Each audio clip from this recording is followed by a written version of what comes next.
Good evening. I'm Haylee Ficuciello, Senior Correspondent for Englebrook Independent News. Tonight on the Federal Crime Report, a violent ATM robbery conspiracy stretching across Maryland and the district using the jaws of life to rip open cash machines. A previously deported convicted sex offender illegally returns to the United States. Multiple major murders and sexual abuse convictions handed down in D.C. Superior Court. Large-scale cocaine trafficking operation tied to Washington's metropolitan region and new federal enforcement measures targeting dangerous teen takeover gatherings across the nation's capital. This is your mid-May 2026 Federal Crime Report for the District of Columbia. Federal prosecutors say a sophisticated robbery crew operated out of the District of Columbia spent the first 3 months of 2025 terrorizing convenience stores across Maryland and Washington using the stolen vehicles, masks, coordinated surveillance destruction, and even jaws of life rescue tool typically used for firefighters and first responders. A 27-count federal indictment unsealed in the U.S. District Court charges four D.C. men: 35-year-old Jeff Cruz, 40-year-old David Walker, 35-year-old Maurice Roots, and 31-year-old Kevin Bing, with conspiracy to interfere with commerce by robbery under the Hobbs Act, along with numerous vehicle thefts and related felony charges. According to prosecutors, the group conducted a carefully organized robbery spree involving multiple jurisdictions involving Lamaha, Laurel, Hyattsville, Upper Marlboro, Beltsville, Oxon Hill, Silver Springs, Bowie, Gambrill, College Park, Clinton, and Northeast Washington. Federal investigators allege the suspects would first obtain stolen vehicles, then meet at a predetermined staged area before transferring burglary tools into a designated robbery vehicle. Once arriving at the targeted convenience store during the early morning hours, a member of the conspiracy allegedly divided the responsibilities. One suspect reportedly acted as the getaway driver, another subdued the store employees, another attempted to disable the surveillance system and network equipment, and another used hydraulic extradition equipment, including the jaws of lice, to forcibly rip open ATM machines and remove cash caskets from inside. Investigators tied the crew to numerous robberies and attempted robberies between January and March of 2025. Authorities also allege the group burned multiple Lexus sedans used during the crimes in an attempt to destroy evidence. The indictment represents one of the most unusual ATM robbery conspiracy prosecuted in the Washington metropolitan region in recent years due to the most use of specialized extradition tools and the broad geographic range of attacks. If convicted, the defendants face potential lengthy federal prison sentencings.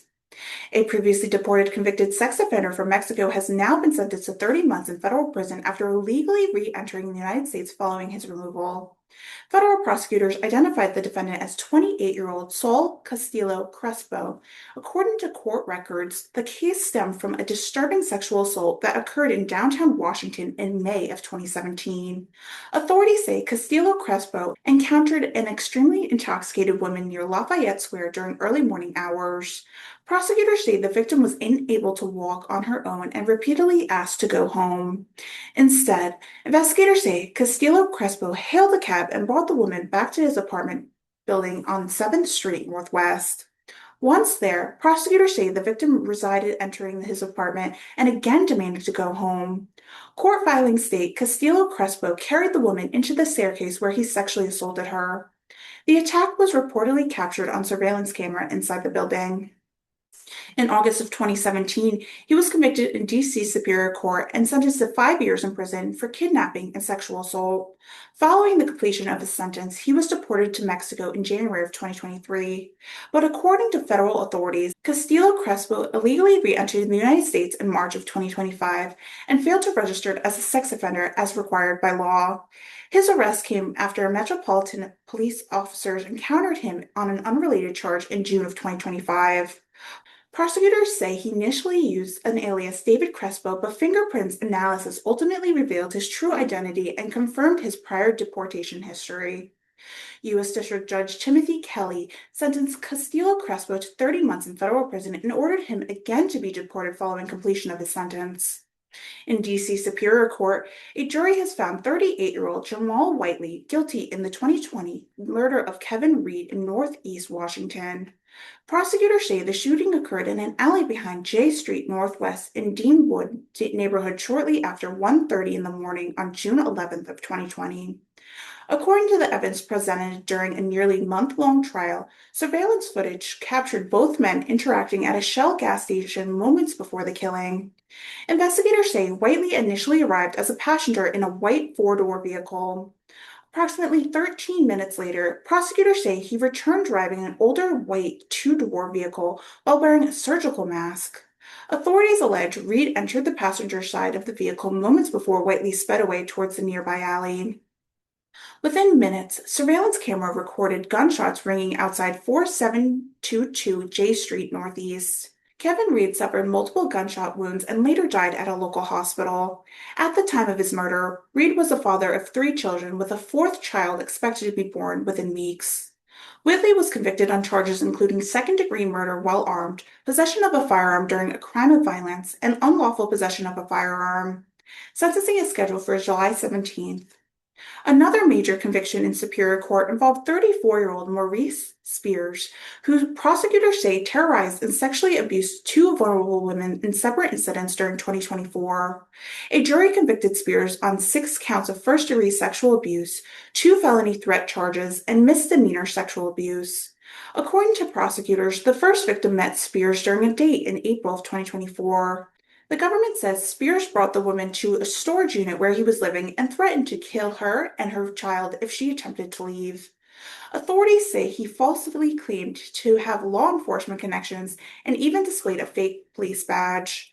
The victim was allegedly held for multiple days, sexually assaulted, and eventually transported to Virginia, where family members later tracked her and rescued her. A second victim reportedly encountered Spears at a homeless service provider in July of 2024. Prosecutors say Spears stalked, threatened, and sexually assaulted the woman over a 5-day period while claiming again he had law enforcement protection and criminal associates. The victim eventually escaped and contacted 911. Spears has remained in custody since September of 2024 and now faces sentencing in July. Federal prosecutors also announced a major narcotics sentencing involving a multi-state cocaine trafficking operation connected to Washington metropolitan region. 47-year-old Marcus Devontae Williams of Brooksville, Maryland, was sentenced to 70 months in federal prison for his role in a conspiracy distributing multi-kilogram quantities of cocaine from New York into Washington, D.C., Maryland, and surrounding areas. Investigators say Williams served as the Washington area distributor within the trafficking organization. According to the FBI investigation, surveillance teams documented a meeting between Williams and supplier Daryl Smith Winfrey in Wilmington, Delaware. During the suspected transaction, authorities say law enforcement conducted multiple controlled cocaine purchases from Williams between February and April of 2025. One investigation reportedly led officers to recover package material, cocaine residue, cutting tools, cash, and a firearm tied to the operation. Federal agents later discovered approximately 3 kilograms of cocaine from Smith Winfrey during a traffic stop in Maryland. Digital ledgers discovered during the investigation alleged documented at least 5.5 kilograms of cocaine distributed to Williams during early 2025 alone. Williams was also ordered to pay a $150,000 money judgment. Several additional violent crime cases also result in major prison sentencing this month. 45-year-old Jeffrey Berth was sentenced to 13 and a half years in prison after prosecutors say he forced his way into a Northwest Washington apartment, threatened to kill the occupants, and stole electronics and personal belongings, even stole the victim's dog. Police later recovered the dog and multiple stolen items connected to the robbery. Meanwhile, two D.C. men, Vance McLawn and Kenneth Johnson, were sentenced for a violent Southeast Washington shooting in November of 2024, where prosecutors say more than 15 rounds were fired in broad daylight. The victims were struck 7 times but survived following multiple surgeries. Surveillance video reportedly captured the defendants coordinating the shooting moments before the attack. McLawn received 10 years in prison sentence, while Johnson received 6 years. 19-year-old Keenan Princeton was also sentenced to 8 years in prison for an armed carjacking and a separate shooting incident in March of 2025, involving approximately 30 rounds fired towards the victim's residence. Investigators recovered illegal firearms from a stolen vehicle, including one weapon equipped with automatic conversion switch. And in another domestic violence case, 24-year-old Michael Manley was sentenced to 10 years in prison after shooting his girlfriend while she sat inside her vehicle in April of 2025. Prosecutors say the attack followed repeat acts of violence, including property destruction, prior shooting at the victim's apartment complex, and violation of court-issued stay-away order. U.S. Attorney Janine Ferris-Piro also announced a new enforcement initiative targeting so-called teen takeovers across Washington. Federal prosecutors say adults who knowingly facilitate or encourage criminal activity involving minors could now face increased prosecutions under existing district law. Authorities cited concerns over growing incidents involving large disruptive gatherings tied to vandalism, assault, theft, and dangerous street activity. Under DC law, adults contributing to juvenile delinquency can face criminal penalties, including jail time.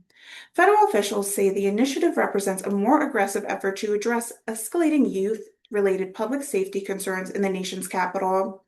From violent robbery conspiracies and narcotic trafficking networks to murder convictions, sexual abuse prosecutions, illegal re-entry cases, and new public safety crackdowns, federal and superior court prosecutors in Washington continue to pursue some of the region's most serious criminal cases. For Englebrook Independent News, I'm Haylee Ficuciello. Stay safe, stay informed, and thank you for joining us for the mid-May 2026 edition of the Federal Crime Report. Good night.